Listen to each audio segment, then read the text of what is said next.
back to another episode of Reinventing the Meal. Today we're making homemade McRibs. And if I'm being totally honest, I've never had a McRib. I don't really want to try a McRib because I know that it's just like pork parts pressed into the shape of a rib. I also haven't had McDonald's in a very long time. I just don't care for it. But the idea in itself of what the McRib is sounds good in theory. And I know we can make it much better at home if we just put a little more love and care into our McRibs, more than McDonald's does. In terms of ingredients, these are fairly simple to make. You literally just need your preferred barbecue sauce. You need your rack of ribs, of course, some hoagie rolls, a white onion, and some pickles. One of the ways you can actually really go above and beyond with this is to make your own homemade pickles, which isn't really that hard. I do a super simple method, which a lot of people will say is cheating, because it kind of is. But literally the night before doing this, take a cucumber and slice it up into discs and put it in a jar with some white vinegar so they can soak in that overnight. But really, the longer your cucumbers can soak in that white vinegar, the better. Next, after that, we are going to have to give our pork ribs a little bit of love. Something that helps you get some really delicious tender ribs where the bone just falls right off is if you remove the membrane from the rack of ribs. The membrane is like this film that goes kind of like over the bones. It's kind of gross. You literally just take a knife and you just kind of scrape to get under there and then get a paper towel to help you yank it off the rest of it. You might have to wrestle with it for a little bit, but it's worth it, I promise. Once you have removed the membrane from your ribs, go ahead and season each side with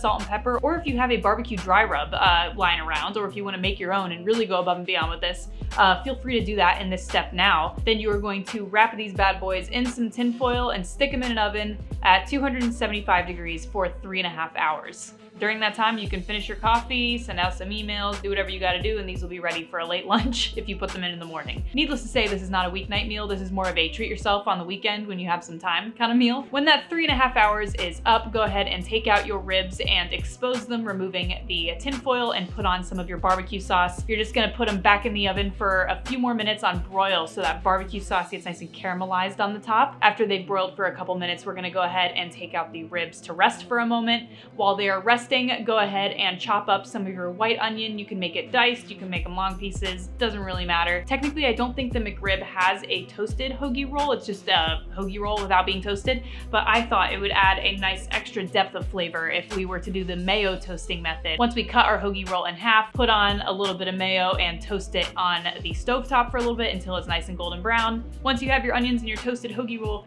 you can start slowly removing the bones, and they should just like slide right out. These bones should be clean if you cook these ribs properly. Honestly, I'm just not gonna front here. I don't think I've ever properly cooked ribs before this video. This is my first time, I think, properly getting some really tender, fall right off the bone ribs, so I'm kind of proud of myself for that. Anyway, for assembly, you are obviously gonna start with your toasted hoagie roll. I am gonna add just a little bit more barbecue sauce on the bottom, cut off a pretty fair sized chunk off of your ribs and go ahead and slide that on there. We're not doing any of that pressing it into the shape of ribs. No, we're just taking real ribs and putting them on there, unlike what McDonald's does. Very questionable. Top that with your pickles or homemade pickles if you went ahead and did that. Finish it off with some of your white onions and then go ahead and put a lid on it. And that is your homemade, slow-cooked, not processed and fake McRib. I guess in theory, you could just call this almost like a pulled pork sandwich, but we've kept the integrity of the shape of the ribs themselves. It's a McRib. It's not a pulled pork sandwich, it's a McRib. That's what we're calling it. Yo, I really highly recommend doing some homemade pickles. Whether you're putting it on a McRib or whether you're putting it on a sandwich in the future, like, they are so much like crunchier and more refreshing than like the jarred pickles you get at the store.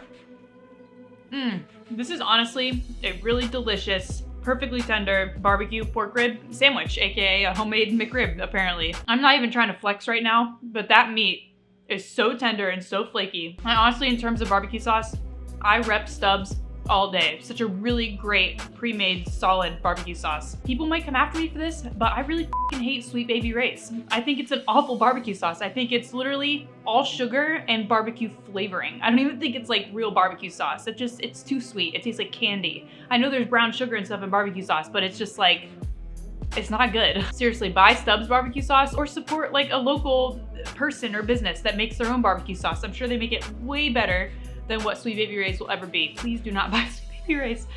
This is so good. Make your own McRibs.